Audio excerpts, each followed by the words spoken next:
The summer of 1969 shimmered with promise in Los Angeles.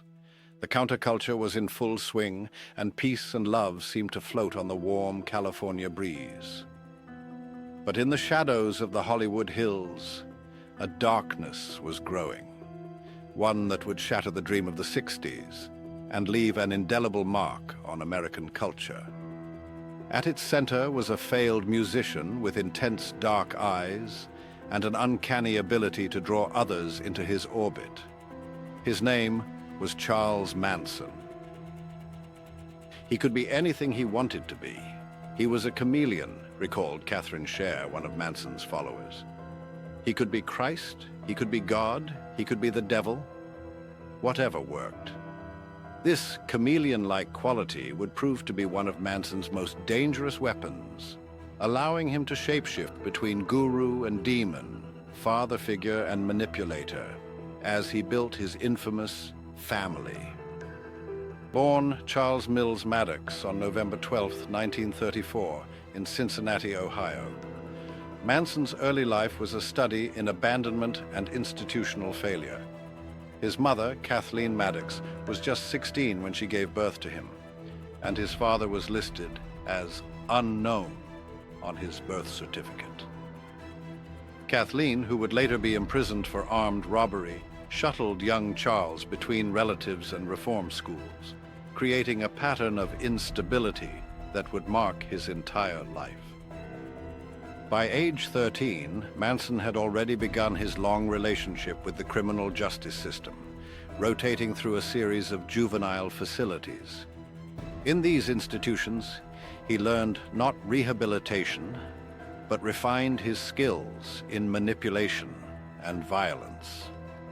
A former reform school counselor noted, he was always scheming, always trying to play one person against another. He had a talent for finding people's weaknesses and exploiting them.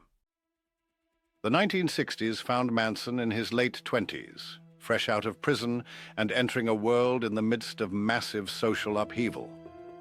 The counterculture movement, with its rejection of traditional values and embrace of alternative lifestyles, provided fertile ground for someone with Manson's particular talents. He arrived in San Francisco's Haight-Ashbury district in 1967, carrying a guitar and a head full of prison philosophy. Lynette Fromm, who would later become known only as Squeaky, became one of Manson's most devoted followers. She described her first encounter with him. He was sitting on the steps of this house, playing guitar. The music was beautiful, but it was more than that. When he looked at you, it was like he could see right through you, like he knew everything about you. Manson began gathering what would become his family, primarily young women from middle-class backgrounds who had rejected their conventional upbringings. Through a combination of drugs, sex, isolation, and psychological manipulation, he transformed these lost souls into devoted followers who would eventually commit unspeakable acts in his name. Susan Atkins, who would later participate in the infamous Tate LaBianca murders, explained the allure. Charlie took away all our egos. He took away our sense of self-importance.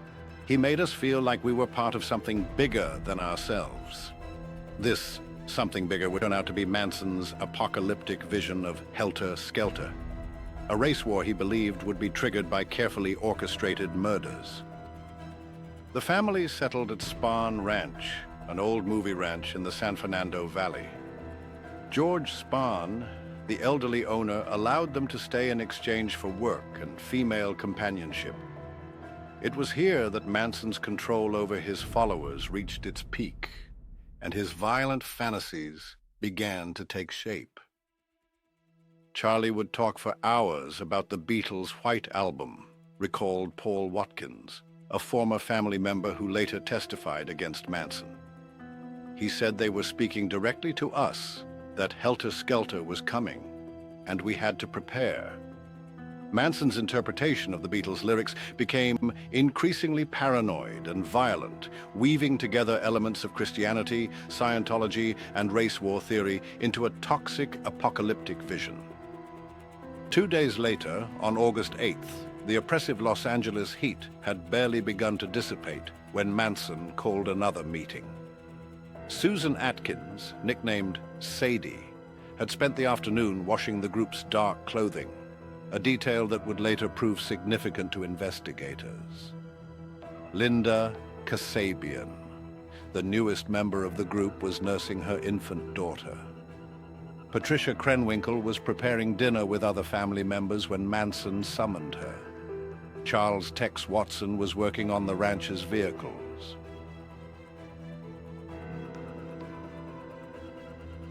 "Now is the time for helter-skelter," Manson declared. He provided specific instructions. They were to go to that house where Melcher used to live, take money and valuable objects, and leave a sign. Something witchy. Linda Kasabian was chosen to drive because she was the only one with a valid license. Before they left, Manson pulled Watson aside for a private conversation that none of the women could hear. The group departed Spahn Ranch around 11:30 p.m. in an old yellow Ford. They stopped at a gas station to buy cigarettes, and Susan Atkins would later recall feeling electric with anticipation. Watson drove up Benedict Canyon, past the homes of movie stars and music industry executives, until they reached Cielo Drive. The events at 10,050 Cielo Drive unfolded with horrifying precision. After cutting the phone lines, Watson used bolt cutters to snip the fence wiring. The group had just started up the driveway when they saw headlights. Stephen Parent, an 18-year-old friend of the property's caretaker, William Garrison, had been trying to sell him a clock radio and was leaving after a visit.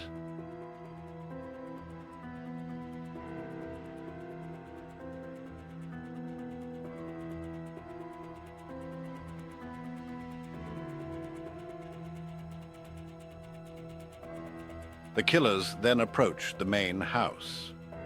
Through the windows, they could see lights and movement. The original occupants of the house that evening had included Sharon Tate, Jay Sebring, Abigail Folger, and Wojciech Frykowski. They had spent the evening having a quiet dinner at El Coyote restaurant before returning home. Sharon, exhausted from her pregnancy, had been resting in her bedroom while the others sat in the living room. Watson climbed through a window, then let the others in through the front door. They found Frykowski dozing on the living room couch. When he asked who they were, Watson kicked him in the head and responded, "I'm the devil, and I'm here to do the devil's business." Sebring emerged from another room and was immediately ordered to the living room at gunpoint.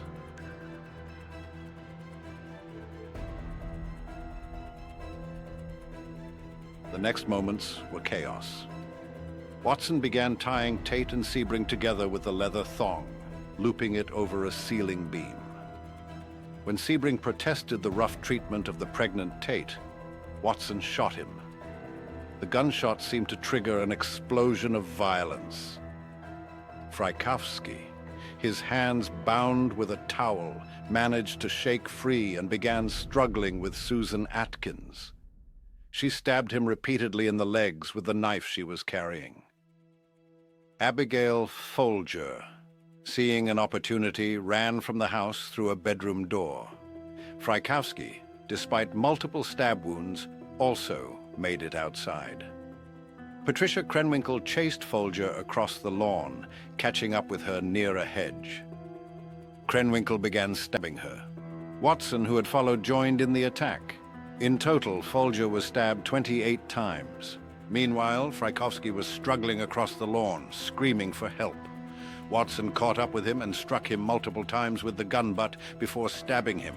In total, Frykowski was shot twice, struck over the head 13 times, and stabbed 51 times. Back inside, Sharon Tate remained the final victim. The 26-year-old actress, 8 months pregnant with her first child, watched as the others were killed. According to Atkins' subsequent grand jury testimony, Tate begged for her life and that of her unborn child, offering herself as a hostage as she was being killed. She was stabbed 16 times. Some wounds were superficial, suggesting a drawn-out, torturous death. After the killings, the group took shower towels from the house to wipe off the blood. Susan Atkins, using the towel she had used to clean herself, wrote "pig" on the front door in Sharon Tate's blood, a detail that would later become one of the most infamous images of the case. They took the bloody clothes with them when they left, along with Sebring's Rolls-Royce temporary permit and about $70 in cash. The killers returned to Spahn Ranch around 1 a.m. Manson met them immediately, asking, "Did you do what I told you to do?" They described the events in detail, but Manson was unsatisfied. The next night, August 9th, he told his followers they had been too messy, and he would have to show them how to do it. This time, he chose a larger group: Watson, Krenwinkel, Leslie Van Houten, Steve Clem Grogan, and Linda Kasabian. They drove through several Los Angeles neighborhoods as Manson searched for the right target. Leno LaBianca, 44, was asleep on the couch when they entered. Manson placed a pillowcase over his head and tied it with a leather thong. He assured LaBianca they only wanted money and wouldn't harm them. They then went upstairs and found Rosemary LaBianca, 38, in bed, reading. She was brought downstairs and similarly restrained.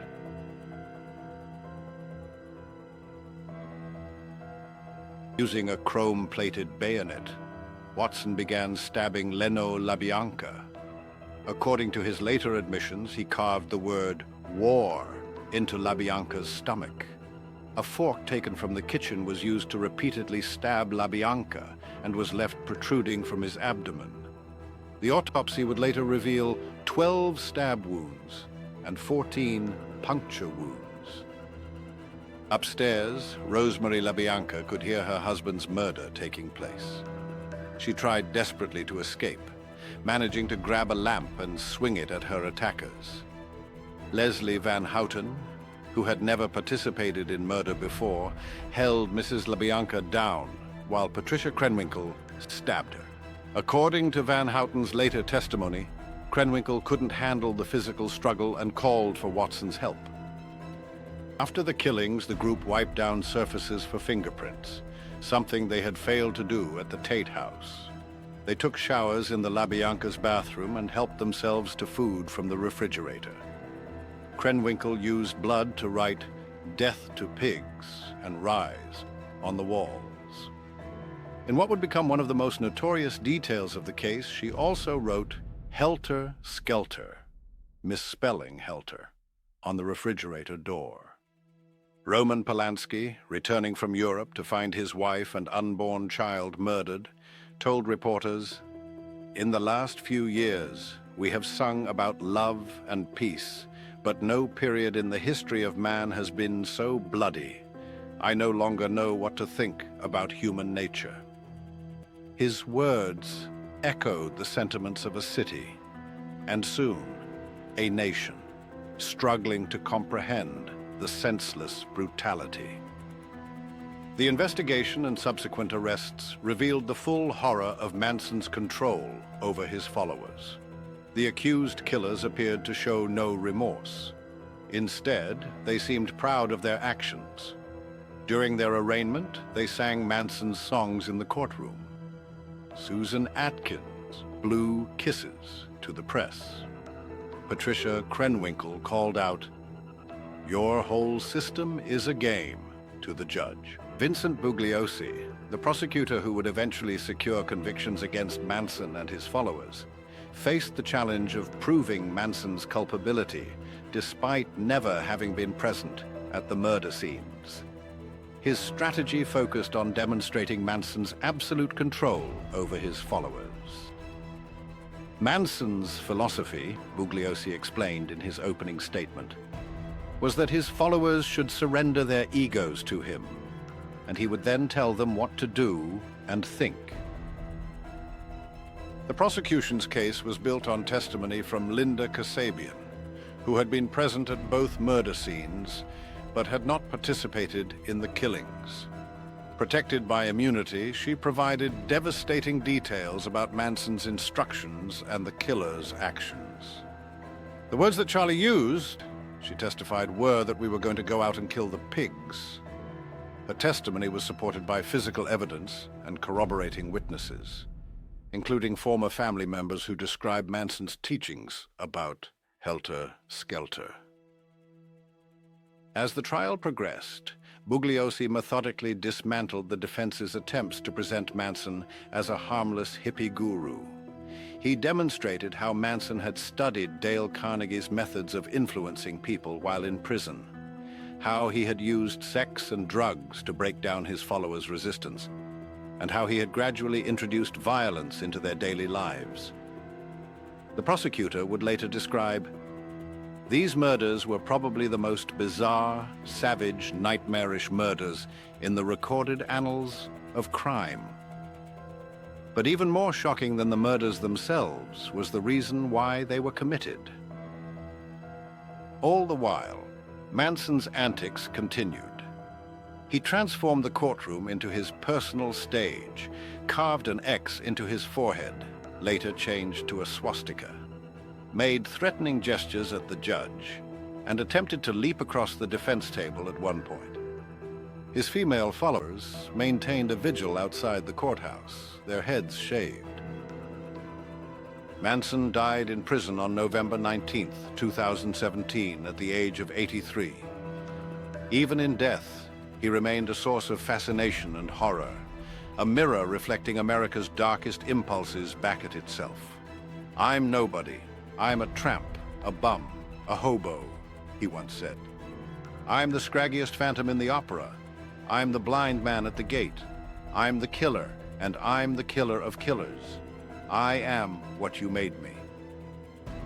Today, as true crime podcasts dissect every aspect of the case and new generations discover the story of Charles Manson, one question continues to haunt us. How did one man, armed with nothing but words and a twisted charisma, manage to transform ordinary young Americans into killers? The answer may lie not in Manson himself, but in the dark corners of human nature he so skillfully exploited.